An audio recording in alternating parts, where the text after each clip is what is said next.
নমস্কাৰ দৰ্শকসকল আপোনালোক সকলোকে অমূল্যবাণীলৈ স্বাগতম জনাইছোঁ। আজিৰ ভিডিঅ'টোৰ বিষয় হৈছে আপোনাৰো গণ ৰাক্ষস নেকি? আপুনি ভয় খায় নেকি বা ক'বলৈ লাজ পায় নেকি যে আপুনি ৰাক্ষস গণৰ মানুহ, আৰু কি কাৰণে আপুনি ৰাক্ষস গণৰ হয় বা কোনোবা দেৱগণৰ হয় সেই বিষয়ে আজি মই জনাবলৈ লৈছোঁ। জ্যোতিষ শাস্ত্ৰ মতে গণ তিনিবিধ হয়: দেৱগণ, নৰগণ আৰু ৰাক্ষসগণ। বহুতে ৰাক্ষসগণ বুলি শুনিলেই ভয় খায়। গণৰ পৰা জানিব পাৰি মানুহৰ মানসিক প্ৰবৃত্তিৰ বিষয়ে আৰু জানিব পাৰি পূৰ্বজন্মৰ কৰ্মৰ বিষয়ে। কিন্তু মানুহে দেৱগণ, নৰগণ আৰু ৰাক্ষসগণ কেনেকৈ লাভ কৰে তাৰ ওপৰত আছে ডাঙৰ ৰহস্য।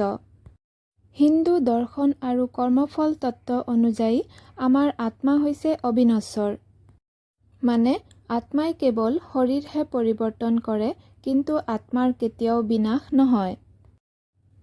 গণ কোনো লটাৰী হিচাপে নিৰ্বাচিত নহয়, পূৰ্বজন্মৰ কৰ্মফলৰ হিচাপেহে মানুহে গণ লাভ কৰে।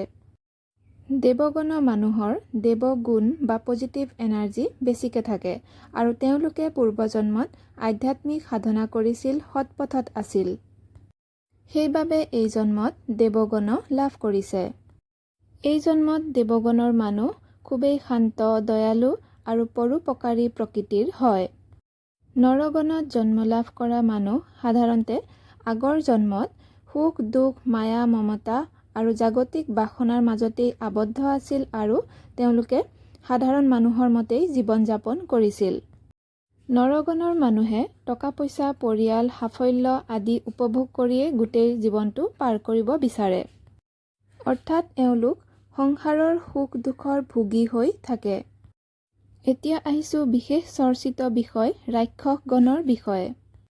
ৰাক্ষস শব্দটো আহিছে ৰক্ষ, যাৰ অৰ্থ হৈছে ধাতু, আৰু তাৰ মানে অৰ্থ হৈছে ৰক্ষা কৰা বা প্ৰটেক্ট কৰা। প্ৰাচীন যুগত সমাজ বা সীমা ৰক্ষা কৰিবৰ বাবে যাৰ প্ৰবল শক্তি আছিল, যি নিৰ্ভীক হয়, তেওঁকেই ৰাক্ষস কোৱা হৈছিল।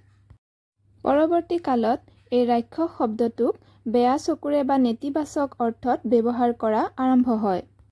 এতিয়া জানক কেনে লোকে ৰাক্ষসগণ লাভ কৰে, যি আগৰ জন্মত বিশাল যুদ্ধৰ সন্মুখীন হৈছিল বা যোদ্ধা আছিল, বা কোনো কঠিন পৰিস্থিতিতে গোটেই জীৱন পাৰ কৰিছিল, অন্যায়ৰ বিৰুদ্ধে যুদ্ধ কৰিছিল বা গোটেই জীৱন সংগ্ৰাম কৰিছিল।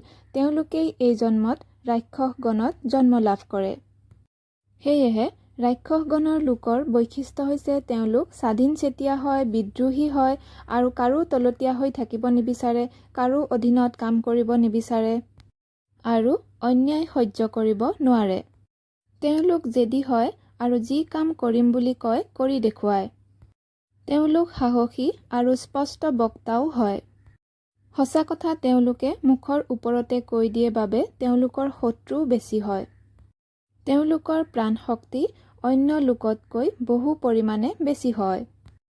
সেয়েহে ৰাক্ষসগণত জন্ম লৈছে বুলি কেতিয়াও মন বেয়া নকৰিব, ভুল নুবুজিব আৰু কাকো বেয়া চকুৰে নাচাব। আজিৰ ভিডিঅ'ৰ ইমানতে সামৰণি মাৰিছোঁ। ধন্যবাদ।